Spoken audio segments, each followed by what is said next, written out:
Mesdames et messieurs, bonjour, vous êtes sur Radio Cotonou, merci de votre fidélité, bienvenue à cette émission du CIPCRE Bénin, le Centre international pour la promotion de la création dans son projet de renforcement de la protection effective des élèves contre les abus sexuels par la généralisation de la CBP, résultats et perspectives.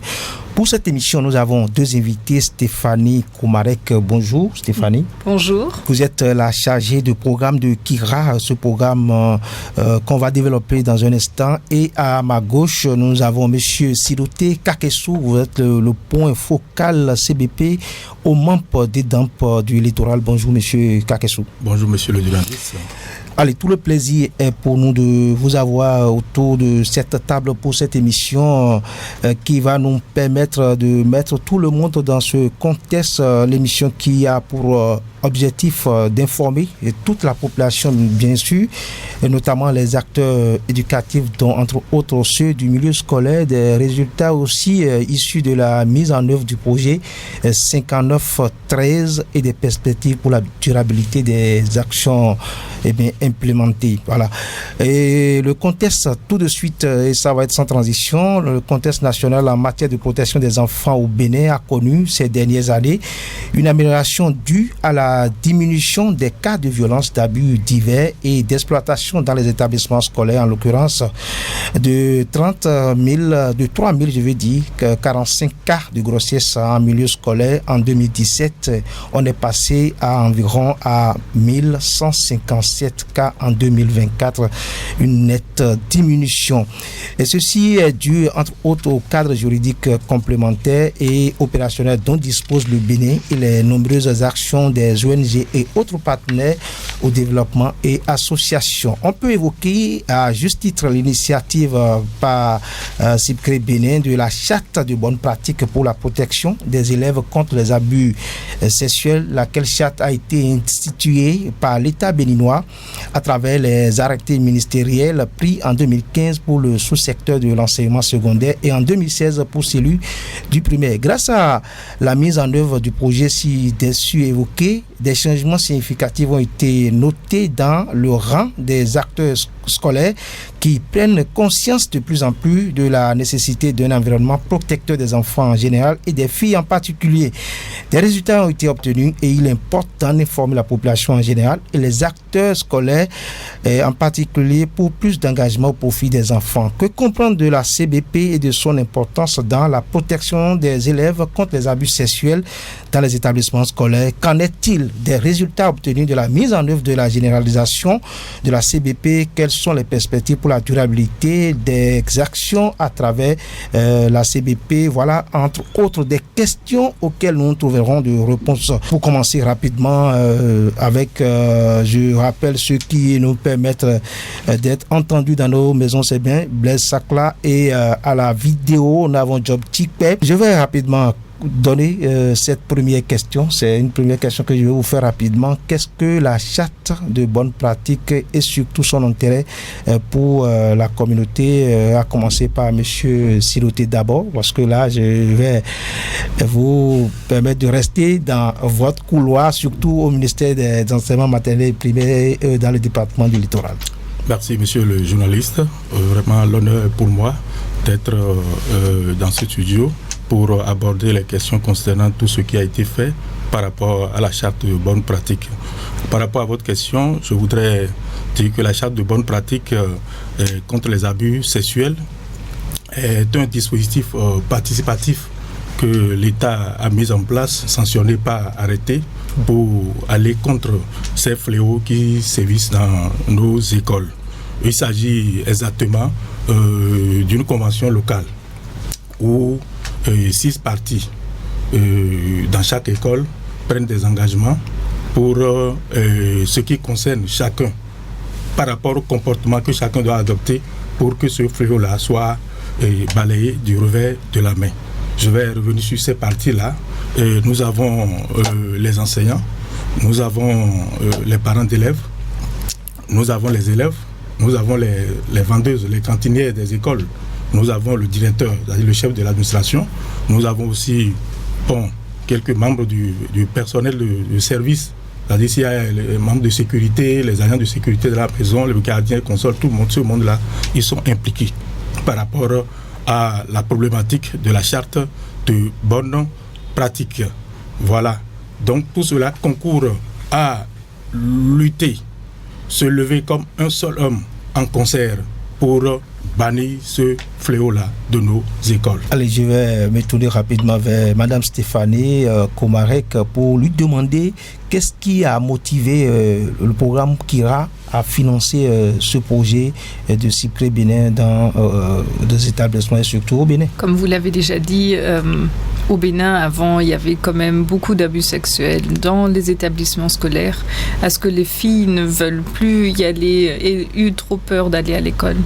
Donc c'est pour ça que nous, on a décidé ensemble avec Cyprès Bénin de faire un projet là-dessus et de travailler à ce que les filles, les enfants en soi, les élèves puissent repartir à l'école en un environnement sûr et n'ont plus peur d'y aller. D'accord. Alors, M. Sidoté, quels sont déjà les résultats, les principaux résultats obtenus de la mise en œuvre de la CBP qu'on peut rapidement évoquer? Par rapport à la mise en œuvre, après la généralisation, je pense que les résultats sont concluants, en ce sens que tous les acteurs à divers niveaux impliqués dans cette lutte-là, les acteurs ont pris conscience de l'existence effective de ce phénomène et nous sommes déjà conscients de ce qu'il faut un environnement protecteur pour sauvegarder la vie de nos enfants dans les écoles. Et à l'issue de ces activités, les résultats ont été atteints. Entre autres, je vais citer d'abord l'adoption de la charte dans toutes les écoles, que ce soit primaire, publique ou privée. La charte a été adoptée dans toutes les écoles. Au Bénin. Au Bénin. Là, on salue la disponibilité des acteurs scolaires, les directeurs, les CCS, les CRP, la DEDAMP, tout le monde, tous ces acteurs sur la chaîne ont pris accord ce travail-là et ça a été bien effectué. Après ça, là, nous constatons la diminution des cas de grossesse, de violence faites sur les enfants. Ça a été complètement diminué. Vous avez donné les statistiques tout à l'heure, oui, que en 2017, on était à 3045 cas. Tout à fait. Et en 2024, on était déjà descendu à 1157. C'est 1157. Oui. Je pense que ça là, vraiment, il faut se tirer coup de chapeau par rapport aux acteurs. Après ça là, nous avons dans les collèges par exemple, il y a les pères éducateurs, oui, qui sont installés et ils sont à même de faire leur plan d'action et de les exécuter avec un rendu acquis de droit. Donc au niveau des écoles, nous avons les comités de veille. Les comités de veille qui accompagnent l'adoption de cette charte-là. Les comités de veille ont été installés dans toutes les écoles et ces comités-là travaillent comme cela se doit. Et le résultat est que tout le monde a pris conscience. Étant donné que chacun a signé un engagement, chaque acteur de l'école, que ce soit le maître, que ce soit le directeur, que ce soit, comment appelle-t-on, la vendeuse de l'école, oui, que ce soit, comment appelle-t-on, l'agent de sécurité dans l'école, tous les acteurs qui sont impliqués dans la formation des enfants, chacun prend un engagement en termes de « je ne dois plus faire ceci ». Je ne dois plus faire. Je vais vous donner un exemple. Allez-y. Avant, les enseignants, ils se prenaient la peine d'envoyer une élève à la maison, lui acheter des repas, lui amener ceci. La charte a interdit ça. Vous voyez. Là, nous passons, c'est l'occasion pour nous de remercier le ministre des enseignements maternels et primaires, et remercier aussi l'ONG Cyprès Bénin, qui a pris cette initiative-là que l'État a institutionnalisée. Vous voyez, aujourd'hui, aucun enseignant ne peut dire à un enfant d'aller lui prendre quelque chose chez lui à la maison. D'aller lui déposer les fagots de bois. D'aller lui déposer les fagots de bois. Voilà. Ça se fait au village. Voilà. Puis des engagements. Je ne dois plus faire ceci. L'enseignant dit je ne dois plus faire ceci. L'élève dit je ne dois plus faire ceci. Je ne peux plus laisser un caramel me toucher les seins. Vous voyez. Donc tout ça là, ces dispositifs-là sont pris dans la charte et c'est déjà mis en application. Je ne sais pas dans quelle école vous allez passer à Cotonou où on ne va pas vous parler de la charte de bonne pratique. Ce travail-là a été effectué. Là, on salue tous les acteurs. C'est beaucoup plus visible à Cotonou et dans les fonds fins du pays. Est-ce que vous avez un œil vigilant sur ce qui se passe là-bas? Bon, moi, je suis responsabilisé au niveau du littoral. Au niveau du littoral. Je parle de ce que nous avons fait au littoral. Vous allez passer à côté de cette question, sûrement. Je crois que les autres aussi, ils en font et ils répondront de ce qu'ils ont pu faire. Donc, après ça, nous avons les sensibilisations. Quand je reviens au comité de comment appelle-t-on, les points focaux. Les points focaux étatiques au niveau départemental. Oui. Chacun fait son travail. C'est hiérarchisé. Donc le département fait son travail, il rencontre à la structure ministérielle. Chez nous, nous avons une coordination où nous allons dans les écoles pour superviser ce qui est en train d'être fait au niveau des comités de suivi. Donc on nous remonte les informations avec les statistiques et rapports déposés au ministre. Donc c'est comme ça que la chose a été structurée et ça a donné le résultat qu'il faut. Aujourd'hui, les choses ont concouru à ce qu'on a déjà passé à une étape supérieure où la charte de bonne pratique est révisée de commun accord avec les deux ministères, le ministère des enseignements maternels primaires et le ministère des enseignements secondaires techniques et de la formation professionnelle. L'arrêté est déjà signé. Et c'est ça qui va être mis en exécution dès la rentrée scolaire 2024-2025 prochaine. Merci beaucoup. Allez, parlons un peu de la sensibilisation des parents. Où en êtes-vous dans ce travail? Vous n'avez pas évoqué cela. La sensibilisation des parents. Donc, nous tenons des séances de travail. Nous organisons des AG où les acteurs, les parents, la communauté est invitée et on passe les informations. Et ça dit, on renforce leur capacité par rapport à ce qui va être fait. Parce que quand vous ne rappelez pas, vite les gens oublient. Donc on leur rappelle, des fois au drapeau. La répétition pédagogique. Des fois au drapeau, à la cérémonie des couleurs, oui. nous passons par ce canal-là où les enfants eux-mêmes, ils prennent la charte, ils communiquent ça aux enfants. Vous voyez, imaginons que chaque cérémonie des couleurs soit l'occasion de faire passer ce message-là par rapport aux engagements de chacun. Vous voyez, petit à petit, ça commence par prendre. Et c'est ça qui a donné les résultats que nous avons. Nous en remercions les acteurs, surtout les directeurs d'école et les enseignants, pour ne pas, sans oublier les autres. Je vais demander à Stéphanie, quel est le regard que porte le programme KIRA sur ce travail qui se fait avec votre financement? Nous, on est vraiment heureux avec les résultats qu'on a obtenus. Il faut encore le dire ensemble avec Sipcré qui était sur le terrain.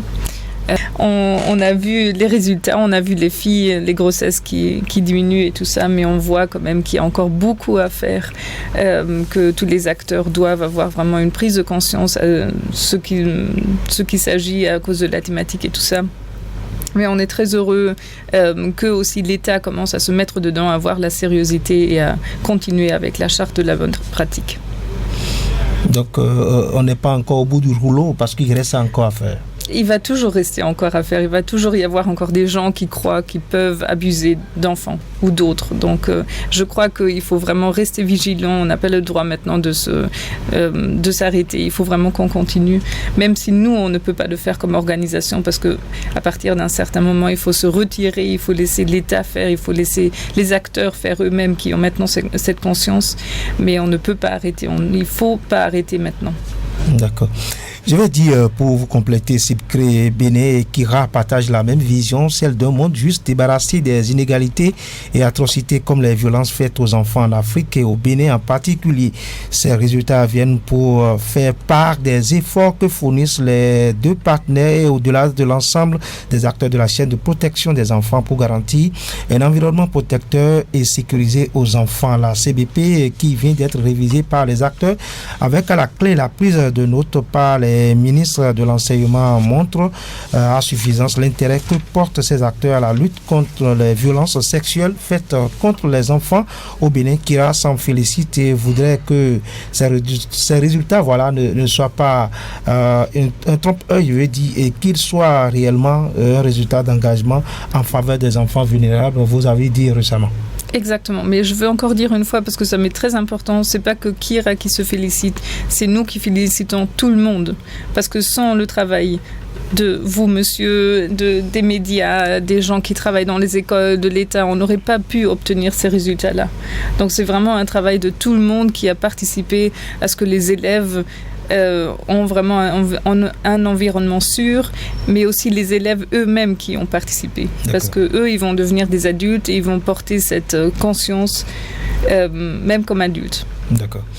Monsieur Siloté va rapidement aborder les perspectives après ce projet. Quelles sont les perspectives pour la durabilité de l'initiative? Parce qu'il ne faut pas laisser les choses. Merci beaucoup. On l'a dit tout à l'heure, même si on fait n'importe comment, il reste toujours à faire. Oui. Donc nous devons aller d'amélioration en amélioration. Par rapport à ça, nous devons nourrir des ambitions pour les jours meilleurs. Comme perspective, nous devons rendre cette lutte pour la protection des enfants contre les abus sexuels, nous devons rendre cela inclusif. En ce sens que tous les partenaires, tous les acteurs, les ONG, organisations de la société civile, associations qui sont dans le domaine de la violence faite sur les apprenants, il faut qu'ils se concertent pour avoir un planning d'ensemble pour que la lutte soit orientée, la lutte soit vraiment, plus musclée.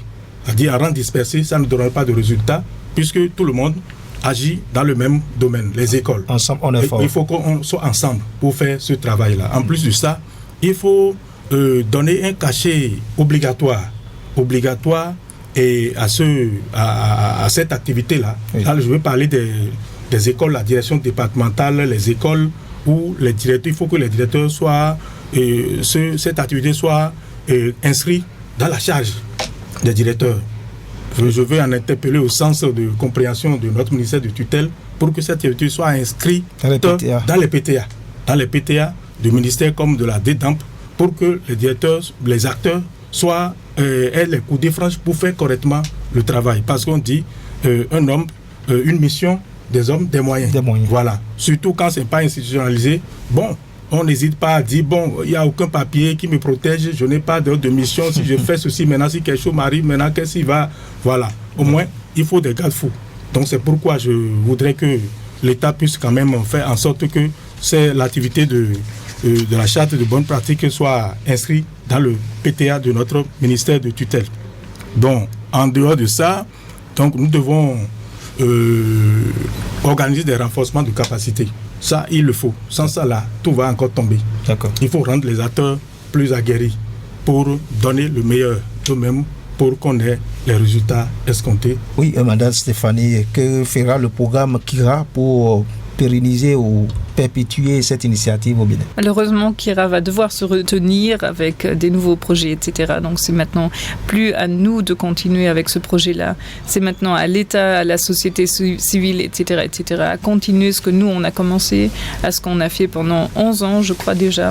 Donc, nous, on se retire malheureusement, mais on sait très bien qu'avec les pas qu'on a pris ensemble, avec tous les acteurs concernés, qu'on va pouvoir continuer. On espère qu'il va y avoir une pérennisation de la charte de la bonne pratique révisée par l'État.